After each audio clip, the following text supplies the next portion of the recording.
Have you noticed how sometimes some huge, massively anticipated blockbuster movies are released earlier internationally than in the US? And how this often seems to be the case with the movies you are the most desperate to see? In this video, I will tell you exactly why some blockbusters, most notably those that kick off the summer season, open earlier internationally than in the US, while others may open months later internationally than in the US. The practice of opening select movies earlier internationally dates back more than a decade, to when the bigger European markets, like the United Kingdom and Germany, were the most important overseas markets.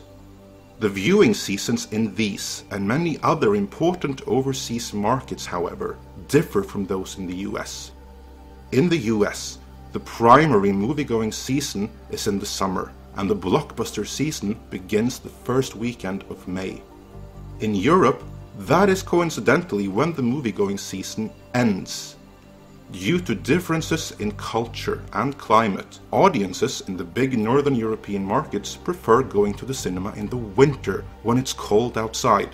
In the summer, they go away on vacation or stay out in the sun. To the international viewers watching, this is the reason why so many blockbusters released in the US in June and July are delayed until August, September, or even October in your territories.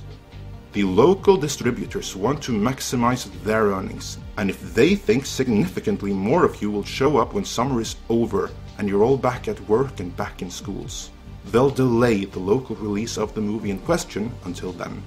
And if some huge local release has secured an attractive opening slot, that is reason for further delay. But those are the mid to late summer releases.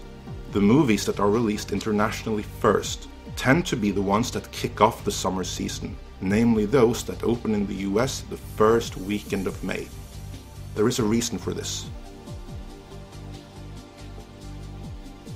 International Workers' Day, also known as Labor Day in some countries, is a celebration of laborers and the working classes that is promoted by the international labor movements and socialists, and occurs every year on May 1st, an ancient European spring festival. In most European countries, the 1st of May is a bank holiday. Stores are closed, school is out, and you get the day off work. While some will go in socialist parades, many more will simply take the day off and head on over to theaters before summer really kicks in.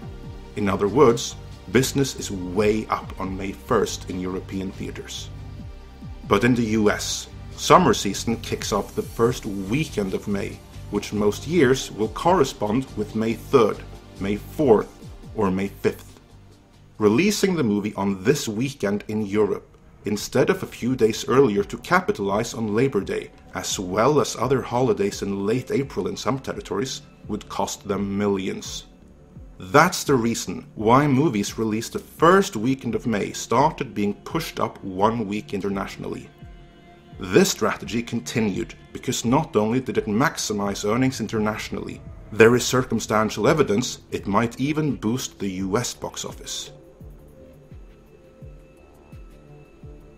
There is an episode of South Park where Cartman gets a hold of money and uses it to buy an old, worn-down theme park audiences have long since lost interest in. He didn't buy it to reform it, he just wants it for himself.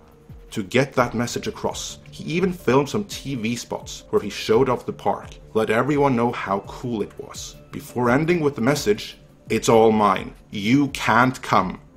Much to Cartman's despair, this actually caused the public, who had previously lost interest, to actually want to go. A variation of that happens here too. When a movie is released earlier internationally, American audiences are still treated to reviews, tweets, forum posts, YouTube videos, and the lot, all saying how awesome a given movie is, and you can't come. This builds up momentum and hype even further, so that when the movie does open in the US days or a week later, it opens huge. Of course, this assumes the movie in question gets favorable reviews. So with a staggered international release, the production company better be confident in their product, because in this day and age, word of mouth knows no national borders. If you like this video, please hit that subscribe button. Join us for spin-free news and analysis of the happenings and corporate politics behind the scenes of your favorite genre movies, as well as explorations of your favorite characters and their backgrounds and context here at Midnight's Edge.